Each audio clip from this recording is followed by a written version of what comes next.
ఛానల్కు స్వాగతం. ఈరోజు మనం సైబర్ మోసాలకు ఏఐ విరుగుడు గురించి తెలుసుకుందాం. మానవ మేధతో చేసే పనులను యంత్రాలతో ఆల్గరిథంలతో చేయించడానికి తోడ్పడేదే ఏఐ. యంత్రాల్లో మానవ మేధను పోలిన నైపుణ్యాన్ని చొప్పించడం ఏఐ పని. ఇప్పటికే మానవుడికి తెలిసిన దానికి మరింత పదును పెట్టి ఉపయోగించుకోవడానికి తోడ్పడుతుందే తప్ప తెలియని దాన్ని కొత్త విషయాలను ఆవిష్కరించలేదు ఏఐ. మనిషి చాలా శ్రమించి ఎంతో జాగ్రత్తగా చేయాల్సిన పనులను ఏఐ వేగంగా అవలీలగా చేసేయగలదు. అయితే అవి ఎక్కువగా రొటీన్గా చేసే పనులే ఉంటాయి. డబ్బు అధికారాలను మంచికి చెడుకి ఉపయోగించగలిగినట్లే ఏఐని నిర్మాణాత్మక కార్యాలను నిరాశకర పనులకు వాడవచ్చు.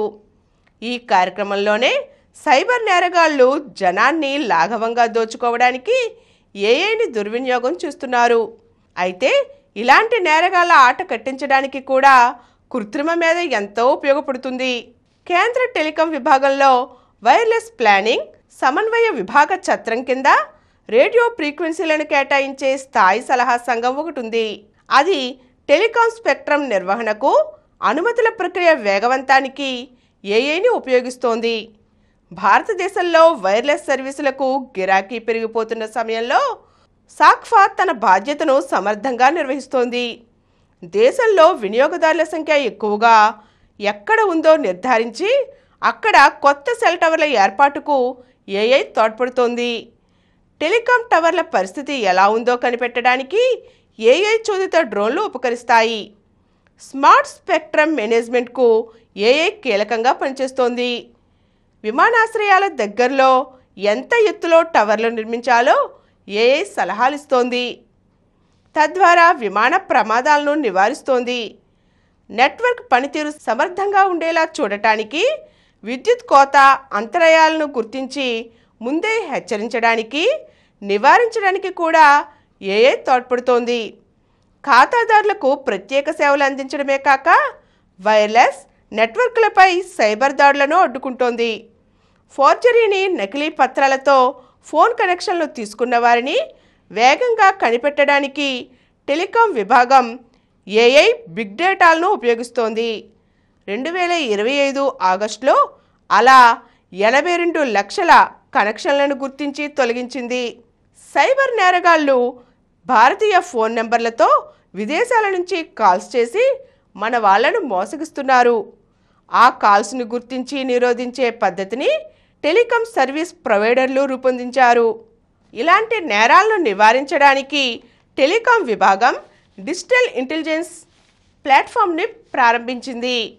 ప్రస్తుతం రిజర్వ్ బ్యాంకుతో పాటు పలు బ్యాంకులు, పోలీసు భద్రతా విభాగం, టెలికాం సర్వీస్ ప్రొవైడర్లు, ఇండియన్ సైబర్ క్రైమ్ కోఆర్డినేషన్ సెంటర్తో పాటు మొత్తం 540 సంస్థలు డిఐపిలో చేరాయి.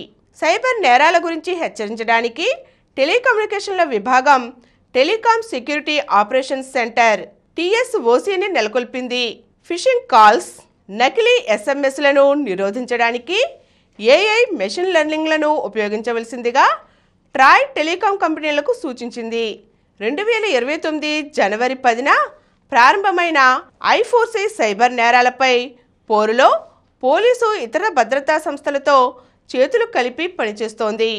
TSPలు నియోగించిన ఏఐ యంత్రాంగం 2024 సెప్టెంబర్ 2025 జూన్ మధ్య 4830 కోట్ల స్పామ్ కాల్స్ను గుర్తించి 3.20 లక్షల బోగస్ లింకులను అడ్డుకుంది. 2025 సెప్టెంబర్ నుంచి జియో, ఎయిర్టెల్ సంస్థల ఏఐ ఆధారిత యంత్రాంగాల చలవతో ఖాతాదారులకు సైబర్ మోసాల వల్ల నష్టాలు 68.7% తగ్గాయి. మరో టెలికాం సంస్థ VI 25 కోట్ల మోసపూరిత SMSలను అడ్డుకుంది. 2025 మధ్య నుంచి BSNL జాతీయ యాంటీ స్కామ్, యాంటీ ఫిషింగ్ సిస్టమ్ను ప్రవేశపెట్టింది. BSNLతో క్లౌడ్ కమ్యూనికేషన్ల ప్రొవైడర్ టాన్లా చేతులు కలిపింది. టెలికాం రంగంలోని ప్రభుత్వ, ప్రైవేట్ సంస్థలన్నీ సైబర్ మోసాలకు అడ్డుకట్ట వేయడానికి తమ స్థాయిలో కృషి చేస్తున్నాయి. కేంద్ర ప్రభుత్వం సైతం caller ID, calling name presentation సౌకర్యాలను ప్రవేశపెట్టనుంది. ఈ ఏడాది అక్టోబర్లో ఢిల్లీలో జరిగిన ఇండియా మొబైల్ కాంగ్రెస్ సదస్సులో ప్రధాని మోదీ మాట్లాడుతూ AI, quantum computing, 6G, satellite కమ్యూనికేషన్లు, టెలికాం, ఎలక్ట్రానిక్స్, సెమీకండక్టర్ ఉత్పత్తిలో, సైబర్ నేరాల నిరోధంలో భారత్ పురోగతిని సాధించిందని అన్నారు. డిజిటల్ అంతరాలను అధిగమించడానికి పిక్సెల్ వైర్లెస్ యాక్సెస్ కల్పించాలని భావిస్తున్నట్లు తెలిపారు. ఏ విధమైన ఏఐలో భారతీయ టెలికాం రంగం పురోగమించవలసి ఉందో, ఏఐ మౌలిక వస్తువుల సృష్టికి భారీ పెట్టుబడులు ఎంత అవసరమో వివరించారు. ఏఐ, మిషన్ లెర్నింగ్లలో నిపుణుల సిబ్బంది కొరతను తీర్చాలి. 2024లో సైబర్ మోసాల వల్ల భారతీయులు సుమారు 22,845 కోట్ల నష్టపోయారు. అంతకు ముందు ఏడాదిలో కోల్పోయింది 7,465 కోట్లు. అంటే ఒక్క ఏడాదిలో 206% ఎక్కువ సొమ్మును మోసగాళ్లు కాజేశారన్నమాట.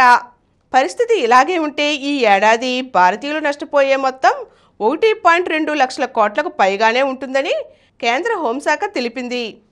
ప్రభుత్వం, మీడియా సంస్థలు ఎంతగా హెచ్చరిస్తున్నా విద్యావంతులు కూడా సైబర్ నేరగాళ్ల ఉచ్చులో చిక్కుకుంటున్నారు.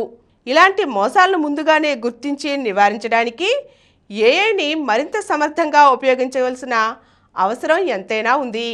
ఈరోజు మనం సైబర్ నేరాలకు ఏఐతో ఎలా అడ్డుకట్ట వేయవచ్చో తెలుసుకున్నాం కదండి. మరో చక్కని అంశంతో మళ్ళీ కలుద్దాం. ఈ కార్యక్రమం మీకు ఎంతో నచ్చింది కదా. ఇటువంటి మరిన్ని వీడియోల కోసం అనతి కాలంలోనే 20 కోట్లకు పైగా వ్యూస్ సాధించిన సమరం ఛానల్ సమర్పించు సమరం ప్రగతి ఛానల్కు సబ్స్క్రైబ్ చేయండి, లైక్ చేయండి, మీ ఫ్రెండ్స్కి షేర్ చేయండి.